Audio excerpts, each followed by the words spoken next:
Hi hello నమస్తే welcome to నేటి రాత్రి. నేను మీ శివసుబ్రహ్మణ్యం. చిత్రపురిలో జరిగే అక్రమాల గురించి మనం గత కొన్ని సంవత్సరాల నుంచి పోరాడుతూనే ఉన్నాం.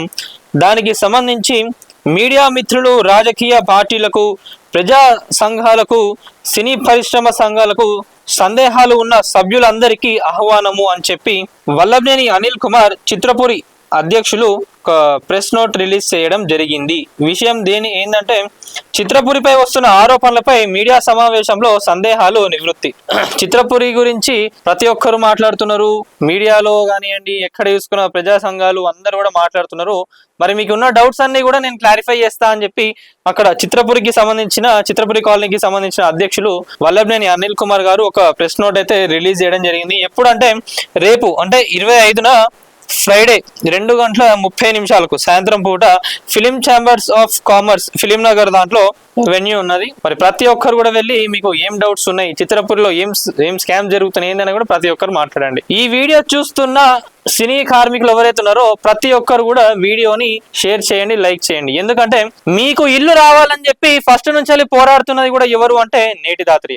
అక్రమంగా కట్టిన 14 ఎకరాలలో ఉన్న రో హౌస్లు ఏవైతే ఉన్నాయో వాటిపైన కథనాలు రాసి అక్రమంగా నిర్మించిన 6 రో హౌస్లు కూడా కూలగొట్టిన ఘనత నేటి దాత్రికే దక్కుతుంది. ఇలా మనం చూసుకున్నట్లయితే చిత్రపురిలో జరుగుతున్న స్కాములు కానివ్వండి, అక్కడ జరుగుతున్న అవకతవకలు అన్నిటిపైన ఎవరెవరికి ఇల్లీగల్ గా రిజిస్ట్రేషన్స్ అవుతున్నాయి ఏందనే దానిపైన కూడా నేటి రాత్రి ఫస్ట్ నుంచి రాస్తానే ఉన్నది.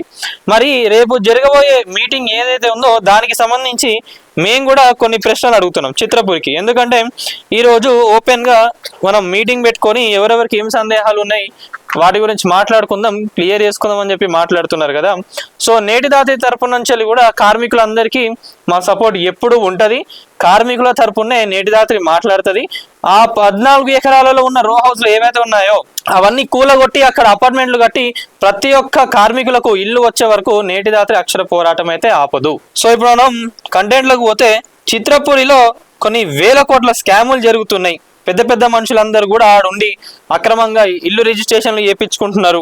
మళ్ళా 110 కోట్ల అవినీతి జరిగిందని కోఆపరేటివ్ ఎంక్వైరీలో కూడా తేలినది. ఇట్లా మనం చూసుకుంటే చాలా ఉన్నాయి చిత్రపురిలో. అసలు మరి బయట వాళ్ళు కూడా వస్తున్నారు, వాళ్ళకి పర్మిషన్లు లేవు, జీవోల ప్రకారం రో హౌస్లు కట్టాలని లేదు, వాటికి ఎంఐజీ హెచ్ఐజీ అట్లా బ్లాక్లలో చూసుకుంటే ఏడ చూసుకున్నా కూడా అవినీతే.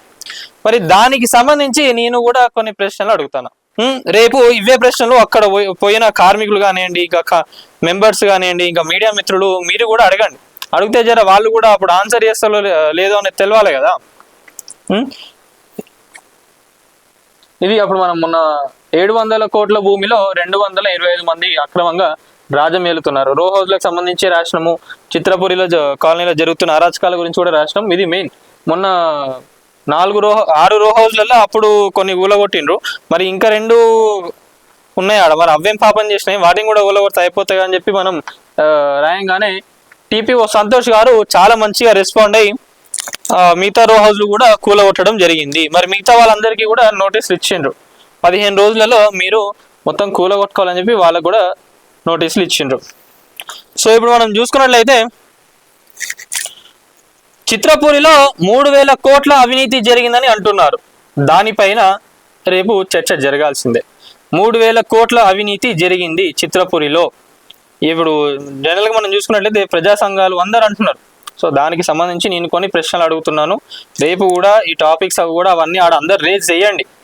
మీకు చిత్రపురిలో ఎవరెవరికి ఏం అన్యాయాలు జరుగుతున్నాయి, ఎంత స్కామ్ జరుగుతుంది ఏందనే దానిపైన కూడా మొత్తం మీరు అడగండి. అప్పుడు వాళ్ళు ఎలాంటి ఆన్సర్స్ ఇస్తారో ఏందో కూడా మనకు తెలుస్తుంది. వాళ్ళే అంటున్నారు కదా ప్రతి దానికి కూడా మేము ఆన్సర్ చెప్తామని. 336 అక్రమంగా రిజిస్ట్రేషన్లు చేసిందని చెప్పి అంటున్నారు. మరి దానిపైన కూడా మరి ఎన్ని జరిగినాయి, ఏడ జరిగినాయి, ఎట్లా జరిగినాయి, దాంట్లో ఎవరెవరికి ఎంత ముట్టినాయి ఏందనేది కూడా తెలియాలి. చిత్రపురిలో 110 కోట్ల అవినీతి జరిగిందని కోఆపరేటివ్ ఎంక్వైరీలో తేలినది. మరి దాని గురించి మీ ఎట్లా వివరణ ఇస్తారు? మరి ఎంత అవినీతి జరిగింది, దాంట్లో కూడా ఎవరెవరికి ముట్టినాయి ఏందనేది కూడా తెలియాలి కదా. మరి అసలు జరిగిందా లేదా అది కూడా ప్రతి ఒక్కరికి తెలియాలి. ఎందుకంటే ఇవేవో చిన్న చిన్న అమౌంట్లు కాదు, అన్ని ఏడ చూసుకున్నా కూడా 100 కోట్లు 1000 కోట్లనే ఉన్నది ఏ వారం అంతా. అందుకే అంటున్నా ప్రతి ఒక్కటి కూడా అక్కడున్న వాళ్ళందరికీ తెలియాల్సి ఉన్నది.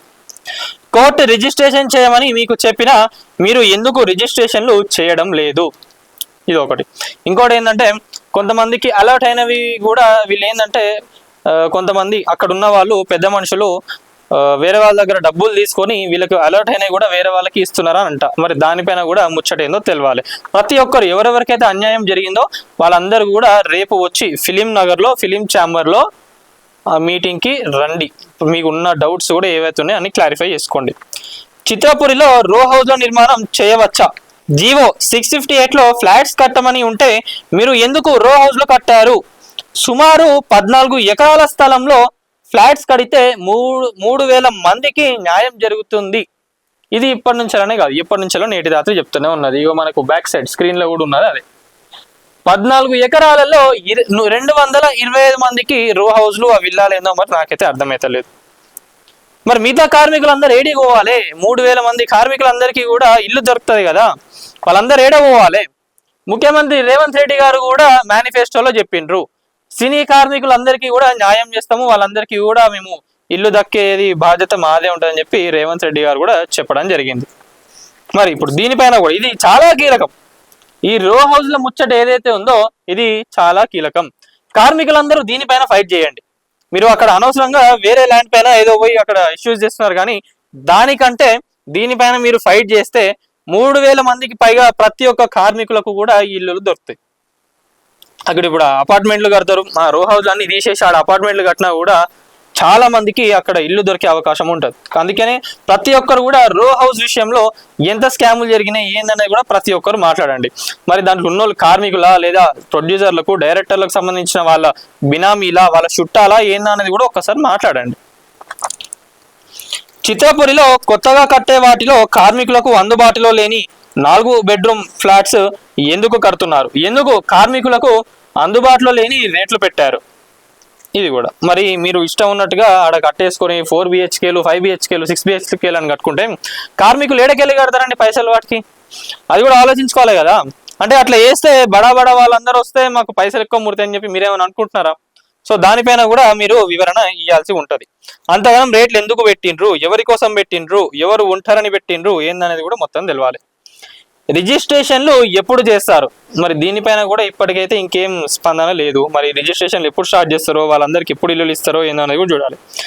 చిత్రపురి కష్టాల్లో ఉన్నది, అప్పు కట్టలేకపోతున్నాము అని పదే అంటున్నారు, కానీ ఇక్కడ జరిగే స్కాములు మాత్రం జరుగుతూనే ఉన్నాయి. ఎవరికి ముట్టే పైసలు అవన్నీ కూడా ముడతానే ఉన్నాయి. మరి అక్కడ చూసుకుంటే కూడా ఆడ ఫండ్స్ ఉన్నాయని చెప్పి కూడా చాలా మంది అంటున్నారు. అందుకే ప్రతి ఒక్కరు కూడా రేపు వెళ్ళి మీ డౌట్స్ ఏమున్నా కూడా అన్ని క్లియర్ చేసుకోండి. ఎవరెవరు ఎన్ని చేసిండ్రు ఏందనేది కూడా మొత్తం బయటపడుతుంది. చిత్రపురిలో ఉన్న MIG HDలు, రోడ్లు, పార్కులు ఎప్పుడు కంప్లీట్ చేస్తారు? ఇంకా వెయిటింగ్లో ఉన్న మరియు ఫ్లాట్స్ కోల్పోయిన నిజమైన సినీ కార్మికులకు ఏ విధంగా న్యాయం జరుపుతారు? దీనిపైన కూడా మనం ఒకసారి నేటి రాత్రిలో రాసినాం. ఏంటంటే ఒక కార్మికుడు చనిపోవడం వల్ల వాళ్ళ ఫ్యామిలీకి అలర్ట్ కావాల్సిన ఫ్లాట్ ఏదైతే ఉందో దాన్ని అక్కడ కొంత పెద్ద మనుషులు ఎవరైతే ఉన్నారో వాళ్ళందరూ కూడా వేరే వాళ్ళ దగ్గర పైసలు తీసుకొని ఆ ఫ్లాట్ వాళ్ళకి ఇచ్చిండంట.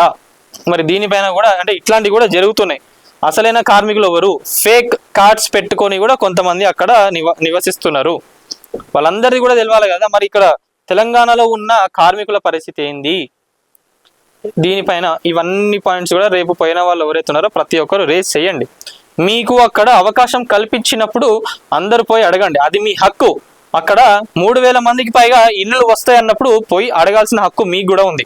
మేము ఇక్కడ ఎంతగానో మొత్తుకొని ఎంత ఫైట్ చేసినా కూడా మీ తరపు నుంచి కూడా కార్మికుల తరపు నుంచి కూడా ఎంతో కొంత సపోర్ట్ కానివ్వండి, ఎంతో కొంత మీ తరపు నుంచి మీ ప్రయత్నాలు ఉంటేనే దీన్ని అందరూ కూడా సాధించుకోగలుగుతారు. ముఖ్యమంత్రి రేవంత్ రెడ్డి గారు చెప్పినా, సినిమాటోగ్రఫీ గారు మంత్రి ఎంత చెప్పినా, ఎవరు చెప్పినా కూడా మీ వంతు ప్రయత్నంలో మీరు కూడా ఉండాలి కదా.